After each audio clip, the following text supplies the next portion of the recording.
大家好，欢迎来到我的频道。2个多月前，我入手了徕卡 Q3。这段时间，我带着它在国内和欧洲拍了不少照片。这支视频想和大家分享我的徕卡 Q3 真实使用体验，包括一些样片和我目前使用的配件。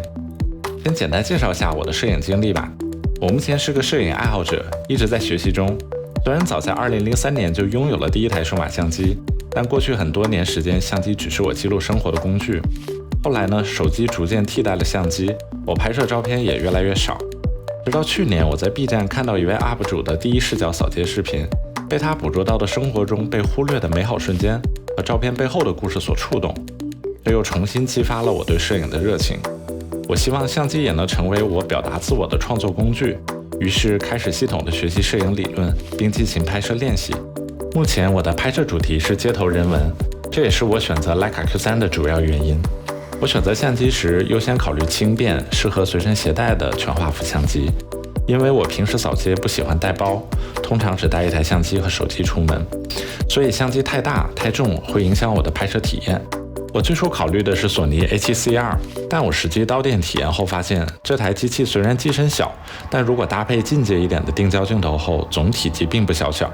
而且相机搭配镜头后很不协调，有点头重脚轻的感觉。放弃 A7C2 后不久，我就发现了徕卡 Q3。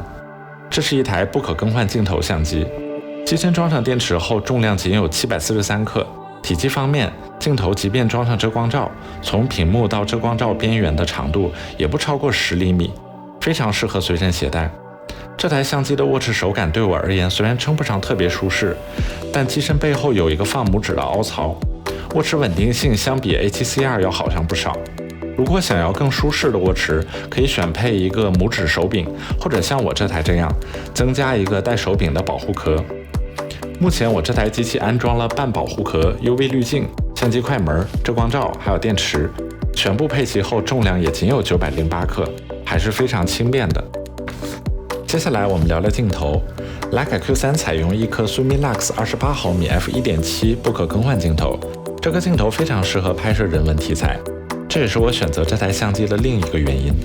28毫米接近于人类双眼的视角，和大部分手机的主摄视角相近，是一个相对比较广的视角。景深方面，在相同光圈传感器面积的情况下，它的郊外虚化效果相对较弱，可以拍摄主体之外更多的环境与故事背景。因此28毫米对新手而言有一定门槛，如果拍摄方法不当，容易拍出背景杂乱、主体不够突出的照片。我也看到有些用户购买后的评价是和手机拍摄的差不多。28毫米确实相比50、70的中焦镜头更不容易出片，也不适合拍摄糖水片。但另一方面，更广的视角可以更好地交代人物、事件之间的关系与环境信息，让照片更具叙事性，拍摄出更耐看的照片，让观众驻足凝视思考。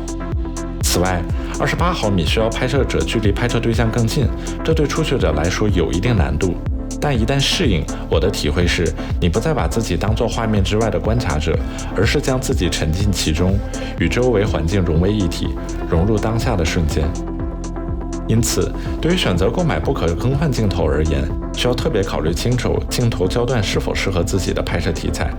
我个人认为，不可更换镜头虽然一方面失去了灵活性，但另一方面会让你更加专注。在你遇到一个决定性瞬间的时候，你只会考虑如何用这颗镜头把它捕捉下来，而不是想着如果换一颗镜头是不是会拍得更好，而导致你错失良机。这颗镜头成像锐度方面，根据英国老牌摄影杂志 ePhotoZine MTF50 测试数据，其中心锐度从 f1.7 到 f11 都非常出色，在 f16时依然很好。边缘锐度从 f1.7 到 f11 非常好， f16时表现尚可。这个数据和我个人的实际使用体验一致，使用除 f16 之外的任意一档光圈都能获得非常不错的结果。关于徕卡相机的色彩，大家脑海中可能会浮现出毒、得味儿这样的词，但我这段时间使用下来，发现徕卡 Q3 在不套用任何色彩滤镜，也就是 STD 标准模式下，直出的色彩风格是比较中性和克制的，没有太多特别之处。不过徕卡 Q3 提供了4款额外的色彩配置，分别是鲜艳、自然、单色和高对比度单色。除此之外，你还可以通过徕卡 Photos App 下载6款色彩配置，相比标准模式更追求真实还原的风格。套用这些色彩配置之后，直出的照片就很有徕卡的味道了。我个人还是更喜欢用 Lightroom 对 DNG 原始文件进行后期调色，这样可以根据自己的拍摄主题和目标进行更个性化的调整。说到后期，不得不提徕卡 Q3 的宽容度非常高，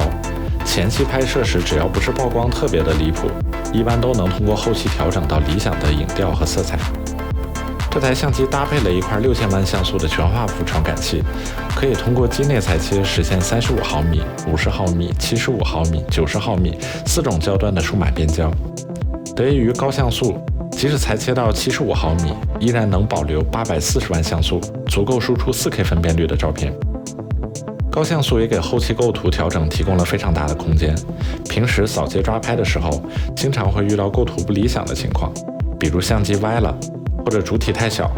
但因为像素够高，即使后期大幅裁切，也依然能保留一张清晰的照片。徕卡 Q3 支持相位自动对焦。关于自动对焦效果怎么样，我们用这台相机拍摄网上的一段对焦测试视频，大家可以看一下。彻底凤凰！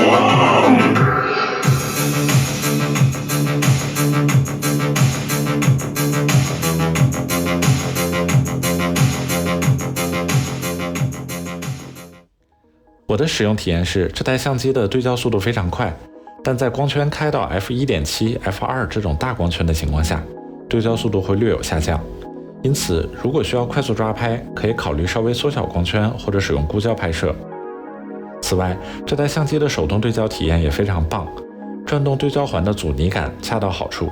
对焦时还可以通过自动放大和边缘标记功能辅助对焦，非常精准。它还提供了微距拍摄模式，将对焦环调整至微距时，最近对焦距离从 0.3 米缩短至 0.17 米，非常适合拍摄美食、静物等题材。虽然这台相机的主要使用场景是拍摄照片，但如果你想用它拍摄视频也完全没有问题。徕卡 Q3 具备高规格的视频拍摄能力，可以拍摄最高 8K 30p 10比特422的视频，单个视频最长录制时间为29分钟，而且支持 L-Log 色彩曲线，方便后期调色。徕卡 Q3 提供了4个自定义功能键，分别是 FN1 按钮、FN2 按钮、中间按钮和后拨盘按钮。你还可以对后拨盘的功能进行自定义配置。例如，后拨盘在默认情况下是调整 ISO， 而我通常使用自动 ISO， 因此我将后拨盘按钮重新定义为更常用的测光模式。你也可以根据自己的拍摄习惯重新定义这台相机的按钮，让它用起来更得心应手。徕卡为其品牌相机开发了徕卡 Photos App， 可以通过 WiFi 或蓝牙与相机连接。你可以随时随地地将照片导入到手机进行分享。我用 iPhone 测试下载一张100MB 左右的 DNG 原始文件，只需要3秒左右，速度非常快。此外，这款 App 可以将手机变成相机的 GPS 模块，通过蓝牙传输定位数据，将拍摄地点记录到相片的 EXIF 信息中，方便后期管理。使用 GPS 功能时 ，App 可以在后台运行。我实际体验下来，即使打开 GPS， 手机和相机的耗电几乎可以忽略不计。当然，你也可以通过手机 App 实现相机的无线控制，包括切换对焦点、调整曝光参数、切换色彩滤镜等功能。总体而言，这款 App 设计简洁，功能清晰，和相机的连接非常流畅。当然，它也有一点小缺点，就是连接手机传输照片或者远程控制时，相机的电量消耗比较快。但这2点功能通常是在外临时使用，对大多数用户而言，使用频率并不高，所以影响不大。这台相机支持通过机身 USB-C 接口进行充电，外出旅行时可以不必携带充电器。拍摄时如果遇到电池没电，也可以使用充电宝应急。但需要注意的是，如果需要在充电期间进行拍摄，需要至少27瓦的充电功率才能保证相机正常运行。因此，应急使用时你需要一个功率匹配的充电宝。上面说了徕卡 Q3 这台相机的诸多优点，但任何相机都会有其不足之处。徕卡 Q3 当然也不可能是一台完美的相机。对我而言，这台相机主要有2点不足。第一是这台相机从省电自动关机状态进入到拍摄状态，大约有1秒钟左右的延迟。这个延迟时间虽然非常短，但对于街头摄影这种需要快速捕捉瞬间的题材来说，1秒钟足以让你错过精彩的瞬间。因此，我的习惯是在预判要按下快门前，先半按快门，提前唤醒相机。当然，也可以通过设置延长自动关机时间，使相机在更长时间内处于开机状态。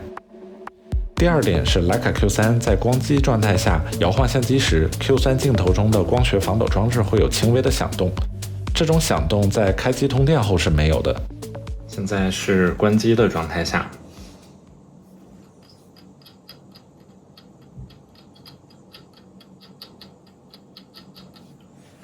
现在我们开机。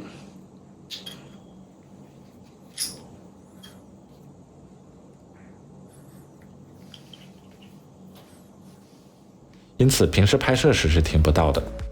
但我在开车时会经常将相机放在身边，车内相对安静，随着路面起伏，镜头的持续响动就会凸显出来。这个问题其实在很多带有防抖功能的镜头中都存在，不能算是这台相机特有的问题。因为防抖部件在非通电状态下有一定的活动空间，而在通电后则会归位并保持稳定。但确实从我的使用体验来说，这算是一个比较不爽的点。当然，如果外出时将相机放进包里，一定是听不到这种微小的声音的。但如前面所说，我在扫街拍摄时习惯只带一台相机和手机出门。关于这台相机，我们刚刚聊了这么多，接下来想和大家分享一些样片。过去2个多月，我带着徕卡 Q3 在国内、挪威还有德国拍了不少照片。接下来我们一起看看用这台相机能拍出怎样的照片吧。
好的，看完了样片，最后和大家分享一下我目前正在使用的徕卡 Q3 配件。要说明一下，本期视频完全是我个人的使用体验分享，没有任何广告，仅供各位参考。大家看到我这台徕卡 Q3 装了一个带手柄的半保护壳，这是一个韩国品牌 Lims Design 工作室的产品。我当初是看了一位 B 站 UP 主的分享购买的，它采用铝合金和真皮手工制作，做工确实精致。最关键的是它能增强 Q3 的握持手感，让拍摄更稳定。另外 Q3 如果安装了遮光罩，你会发现镜头会沉头，无法平放在桌面上。用上这个保护壳之后，就可以平稳地放在桌面，同时也会保护机身底部不被磨损。保护壳的开口设计也和机身非常契合，完全不会影响电池仓、记忆卡槽和相机连接口的使用，还是非常推荐的。考虑到 Q3 是一台不可更换镜头相机，为了更好的保护镜头，我装了一个徕卡 UVA 2代滤镜。说实话，我之前是比较排斥 UV 镜的，但考虑到海边或者拍摄美食等场景难免会遇到海水、油烟的污染，而镜头清洁起来又很麻烦，所以还是想选择一款对画质影响比较小的 UV 镜。关于 UV 镜的量化评测文章非常少，我是在美国一家相机租赁网站 Lens Rentals 上看到一篇文章，数据表明徕卡 UVA 2代滤镜的表现是最好的。我会把文章链接放在视频简介区里，供大家参考。徕卡 Q3 原装的快门按钮就是一个光秃秃的螺口，我不是很喜欢，所以另外买了一个徕卡型号19671快门按钮。这款按钮直径12毫米，按下去的手感很舒适。它一共有3种颜色，我个人比较喜欢这款黑红配色，感觉很符合徕卡的风格。不过这款按钮国内缺货，比较难买，如果大家要买的话，一定要注意甄别，谨防假货。我还买了 JTC 的屏幕钢化膜。这款钢化膜的尺寸和屏幕非常贴合，但我不推荐大家购买，因为这款钢化膜我用了没几天就出现了很多划痕，而且贴上钢化膜之后，触控屏的操作手感也变差了很多。其实 Q3 的说明书上也写了，它的这块3英寸显示屏采用的是一种极硬、极耐刮的玻璃，所以在非极端的使用环境下，屏幕本身就有一定的保护能力，不需要额外贴膜。最后要说的就是这款 PD 的腕带。平时我扫街拍摄的时候，经常会单手握持相机，用这款腕带会方便很多。PD 这个品牌在相机配件的设计和安全性方面口碑也一直很好。当然，也有朋友喜欢用复古的皮带子或者粗绳来替代腕带，我觉得也很不错。具体选择哪种风格还是看个人的喜好，市面上有很多不错的选择。也想问问大家，你们在用徕卡 Q3 的时候，还有哪些其他值得推荐的配件吗？欢迎在评论区里面一起讨论分享。以上就是我这段时间使用徕卡 Q3 拍摄的真实体验。总结一下，